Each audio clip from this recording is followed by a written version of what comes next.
আসসালামু আলাইকুম প্রিয় দর্শক, আপনাদের সবাইকে স্বাগত জানাই। আজকের প্রতিবেদনে আমরা তুলে ধরছি উপকূলীয় জনপদের জেলেদের এক ব্যতিক্রমী উদ্যোগের কথা। দীর্ঘদিন ধরে সাগরে পর্যাপ্ত মাছ না পাওয়ায় দুশ্চিন্তায় দিন কাটাচ্ছেন নিদ্রাবাজার এলাকার শত শত জেলে। জীবিকার প্রধান উৎস মাছ ধরা হলেও বারবার সাগরে গিয়েও অনেকেই খালি হাতে ফিরে আসছেন। এমন পরিস্থিতিতে আল্লাহর রহমত কামনায় এলাকার জেলেরা একত্রিত হয়ে আয়োজন করেছেন এক বিশাল মিলাদ ও বিশেষ দোয়ার অনুষ্ঠান। স্থানীয়দের ভাষ্যমতে সাম্প্রতিক সময়ে সাগরে মাছের পরিমাণ অনেক কমে গেছে। প্রতিদিন জেলেরা জ্বালানি খরচ করে নৌকা নিয়ে গভীর সাগরে গেলেও আশানুরূপ মাছ পাচ্ছেন না। এতে অনেক পরিবারের আয় কমে গেছে এবং জীবিকা নির্বাহ কঠিন হয়ে পড়েছে।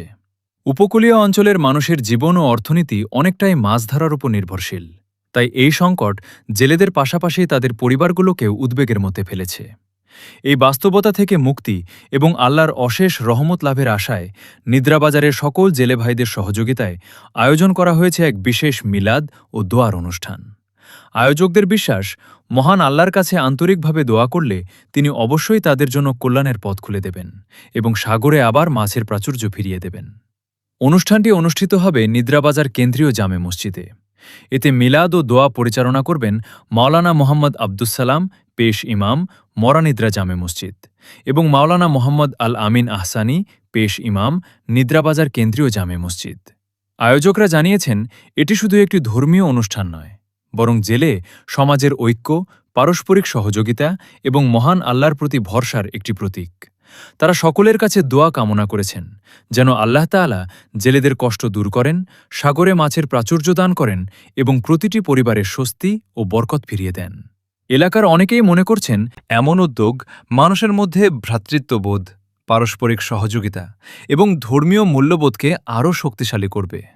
একই সঙ্গে জেলেদের কঠিন বাস্তবতার বিষয়টিও সবার সামনে তুলে ধরবে। প্রিয় দর্শক, আমাদের দেশের উপকূলীয় অঞ্চলের অসংখ্য পরিবার সরাসরি মাছ ধরার উপর নির্ভরশীল। যখন সাগরে মাছ কমে যায়, তখন শুধু একজন জেলেই নয়, তার পুরো পরিবার অর্থনৈতিক সংকটে পড়ে।